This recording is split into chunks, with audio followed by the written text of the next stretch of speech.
যে ওর ওর গোপন অঙ্গে আমার হাতটা রাখছে। তখন আমি পরের দিন রাত্রেবেলা আমি মানে ফিল করতেছি যে না, যে ও আসলে কি করে এটা আমি দেখার চেষ্টা করতেছি না।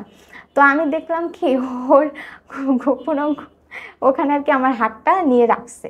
পরে আমি অনেক শরম পাইছি, আমি হাতটা সরাই ফেলছি। পরে আমি বলছি তুমি আবার কেন এখানে আসছো? পরে বলছে কি তুমি বুঝো না, আমাকে এভাবে বলছে তুমি বুঝো না। পরে আমি বলছি আমি কি বুঝবো? তোমার বিয়ে হয়ে কত বছর বয়সে? আমার বিয়ে হয় 18-তে। মানে তোমার বয়স যখন 18? হ্যাঁ, 18-তে বিয়ে হয়। তারপরে হচ্ছে আমার সার্টিফিকেট একটু ভুল আছে বলতে কি 2003 দেয়া জন্মসাল। আর এমনি আমার জন্ম হচ্ছে 2001-এ। আচ্ছা। তো যখন আমি ওই যে আমার হাজবেন্ডের সাথে আর কি মানে যার সাথে রিলেশন করতাম পাড়ায় ওদের বাড়িতে যাই, ওর নানু বাড়িতে বসে আমার বিয়ে হয়।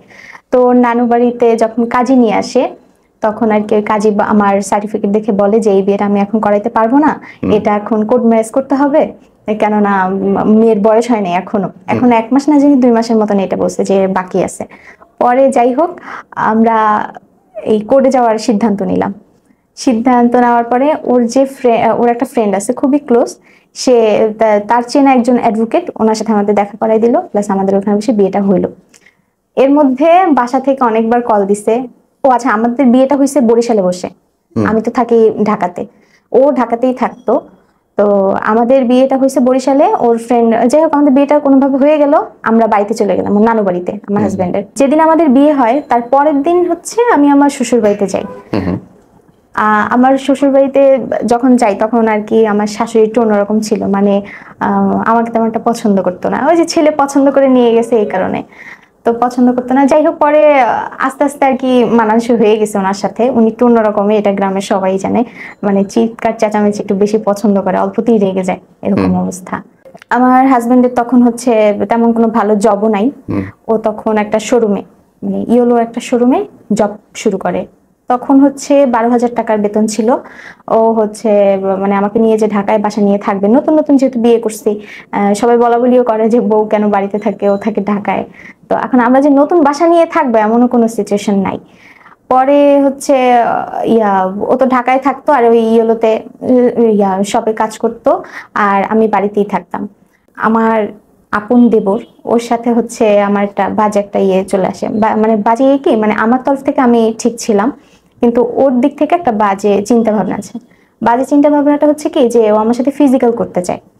আপন দেবর? হ্যাঁ, আপন দেবর, ছোট।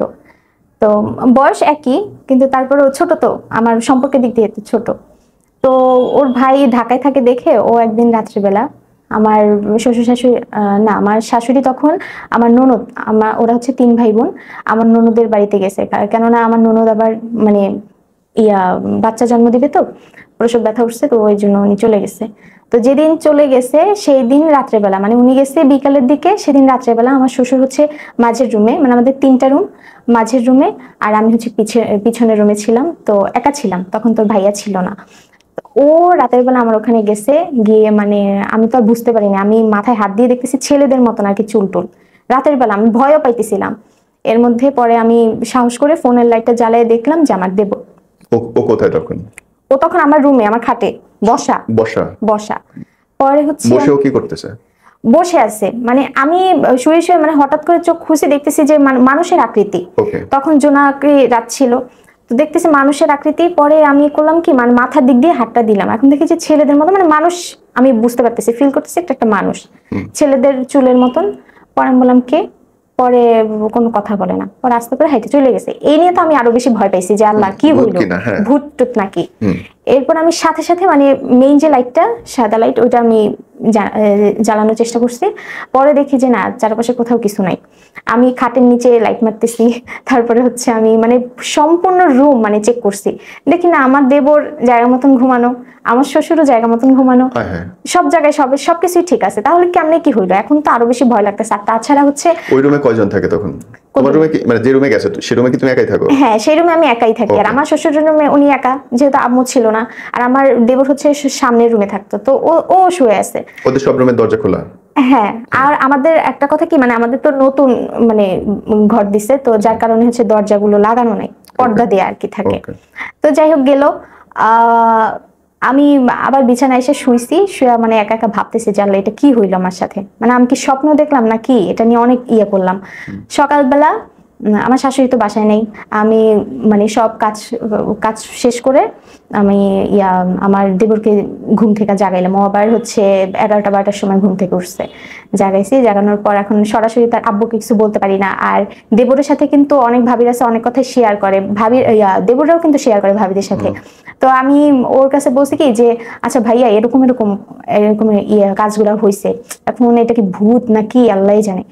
ও আচ্ছা, যেটা বলতেছিলাম যে আমার যে শ্বশুর বাড়ি, আমার যে পিছনের রুমটা, আমি যে রুমে থাকি, ওই রুমের পিছনে আবার একটা কবরস্থান। এটার জন্য আমার আরো বেশি ভয় লাগতেছিল।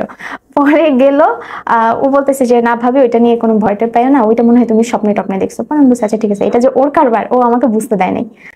পরে তার পরের দিন রাত্রেবেলা ও আসছে, আসার পর মানে আমি তো মরার মতন ঘুমাইছিলাম। ও আসছে, আসার পর ও আমার হাতটা ধরছে, মানে আমি মনে করতেছি যে ও আমার হাতটা ধরছে, এটা আমি ফিল করছি, কিন্তু আমার মনে হইতেছিল কি যে আমি স্বপ্নে দেখতেছি এরকম।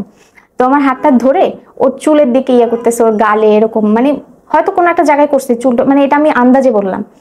তো এরকম কি করতেছে। পরে আমি হঠাৎ করে ঘুম ভেঙে গেছে। পরে আমি বলছি তুমি এখানে। পরে ও আচ্ছা, আমি লাইট জ্বালাইছি, জ্বালানোর পর দেখলাম যে আমার দেবর। পরে আমি বললাম যে তুমি এখানে। পরে বলতেছে যে ভাবি দুইটা কথা বলবা। আমি বলছি হ্যাঁ বলো, কি বলবা, আর এত রাত্রে তুমি আমার সাথে কি বলবা। পরে বলছে যে ভাইয়া তো বাহিরে থাকে, ঢাকায় থাকে, আর তুমি তো দেশে একা একা থাকো, তো তোমারও তো একটা চাহিদা আছে তাই না, তো আমি তোমার চাহিদাটা পূরণ করবো, এরকম বলছে। পরে আমি বলছি যে তুমি কিসের চাহিদার কথা বলতেছো। পরে বল কি যে তুমি বুঝে নাও কিসের চাহিদার কথা বলছি, তুমি নিশ্চয়ই বুঝতে পারছো, এখন না বুঝার ভান করো না।